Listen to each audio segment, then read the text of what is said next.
Then the Pharisees and Sadducees came, and testing him, asked that he would show them a sign from heaven.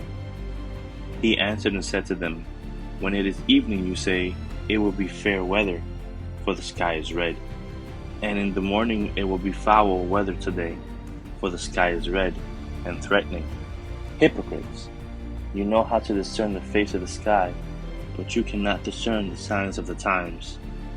A wicked and adulterous generation seeks after a sign, and no sign shall be given to it except the sign of the prophet Jonah. And he left them and departed.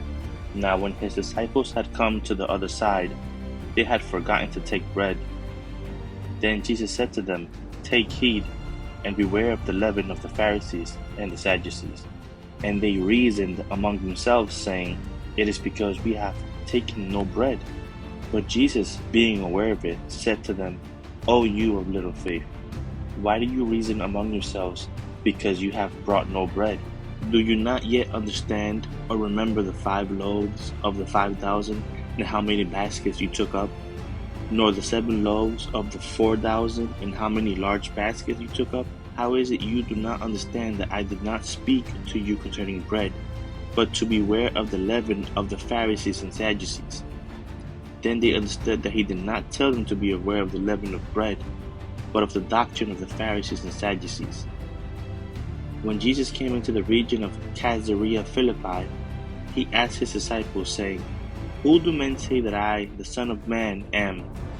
So they said, Some say John the Baptist, some Elijah, and others Jeremiah or one of the prophets. He said to them, But who do you say that I am? Simon Peter answered and said, You are the Christ, the Son of the living God. Jesus answered and said to him, Blessed are you, Simon Bar-Jonah, for flesh and blood has not revealed this to you, but my Father who is in heaven. And I also say to you that you are Peter, and on this rock I will build my church, and the gates of Hades shall not prevail against it. And I will give you the keys of the kingdom of heaven, and whatever you bind on earth will be bound in heaven, and whatever you loose on earth will be loosed in heaven.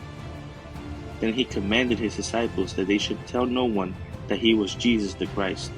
From that time Jesus began to show to his disciples that he must go to Jerusalem, and suffer many things from the elders and chief priests and scribes, and be killed, and be raised the 3rd day.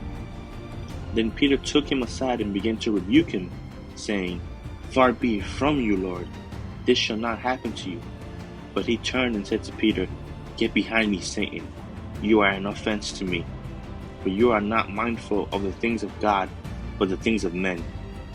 Then Jesus said to his disciples, If anyone desires to come after me, let him deny himself, and take up his cross, and follow me. For whoever desires to save his life will lose it, but whoever loses his life for my sake will find it. For what profit is it to a man if he gains the whole world and loses his own soul? Or what will a man give in exchange for his soul? For the Son of Man will come in the glory of his Father with his angels, then he will reward each according to his works. Assuredly I say to you, there are some standing here who shall not taste death till they see the Son of Man coming in his kingdom.